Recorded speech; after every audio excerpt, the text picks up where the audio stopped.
আসসালামু আলাইকুম বন্ধুরা, দেখতেই পাচ্ছেন আমি বানিয়েছি চিকেন জুসি মোমো। তো চলুন তার জন্য কি করতে হবে আপনাদের সঙ্গে শেয়ার করি। প্রথমে আমি চিকেনগুলোকে ছোট ছোট আকারে কেটে নিয়েছি, তারপরে পেঁয়াজ কুচি দিয়েছি, আদা রসুন কুচি দিয়েছি, বিট ক্যাপসিকাম গাজর কুচি দিয়ে আর কাঁচা লঙ্কা কুচি দিয়ে এটাকে জাস্ট সয়া সস দিয়ে আর একটু জিরে দিয়ে বা চিলি ফ্লেক্স দিয়ে 2 মিনিট আমি জাস্ট চমকে নেব। তো এইভাবে এটা আমার পুরো রেডি হয়ে গেল, দেখতেই পাচ্ছেন। তারপর নামানোর সময় একটু সয়া সস দিয়ে দেবো। ওকে, তারপর আমি এখানে যে আটার ডোটা ওটা আমি রেডি করে নেব।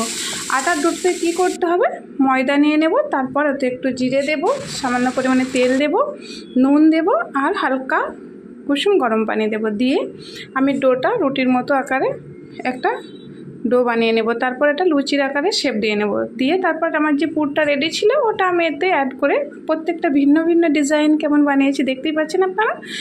একটা এক রকম ডিজাইন একটাও নেই, প্রত্যেকটা আলাদা আলাদা ডিজাইন। এটাকে আমি জাস্ট 10 থেকে 15 মিনিট গ্যাসের মধ্যে ভাপিয়ে নেব। নিয়ে আমি যে জুসি মোমো যেটা বলা হয়েছে এটা আমি বানিয়ে নেব। প্রথমে সয়া সস, টমেটো সস, তিল, সামান্য পরিমাণে অরিগান দিয়ে আমি এই যে দেখতেই পাচ্ছেন গরম তেল দিয়ে এটা অ্যাড করে জাস্ট জুসি রেডি, মানে জুসি সসটা রেডি।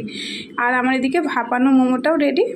তো দেখতেই পাচ্ছেন বন্ধুরা কত সুন্দর দেখতে লাগছে, প্রত্যেকটা ডিজাইন আলাদা আলাদা রকমের, অসাধারণ দেখতে হয়েছে। আপনারা এরকমভাবে পরিবেশন করতে পারেন বা এরকমভাবে ঢেলেও পরিবেশন করতে পারেন, অসাধারণ লাগে খেতে। আল্লাহ হাফেজ।